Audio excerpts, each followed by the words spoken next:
Check out these fun Patriotic coasters that you can make yourself for 4th of July.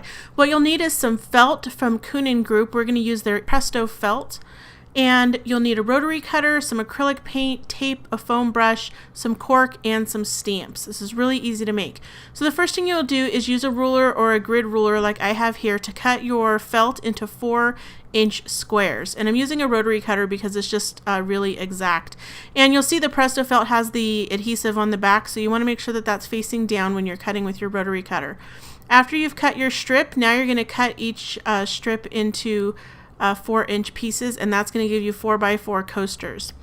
Peel off the backing and stick it to a cork base. You can find these at your craft store. And then I'm using some Westcott scissors here to cut off the excess felt, just because I don't always cut totally exact. And they're really great for cutting things that have adhesive on them. The felt won't stick to the scissors. So just peel that felt and stick it to each of your cork backings, and then trim the excess off as needed. Now we're going to get ready to paint, and you don't need anything fancy to do this, just some regular tape like office tape. And I'm just putting strips across these red coasters to make them striped.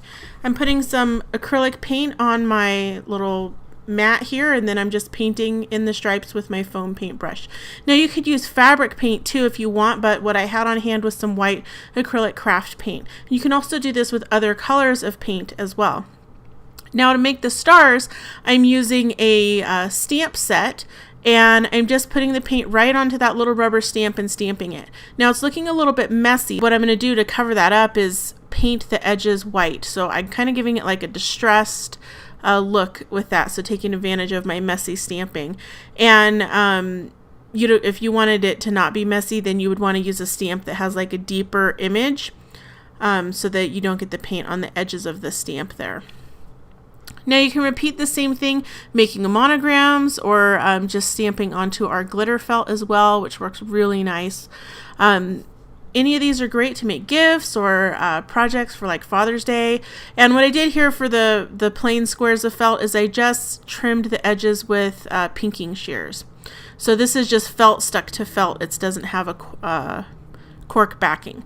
So here's what the cork backed ones look like. This is a great way to dress up your next barbecue. I hope you'll give this project a try.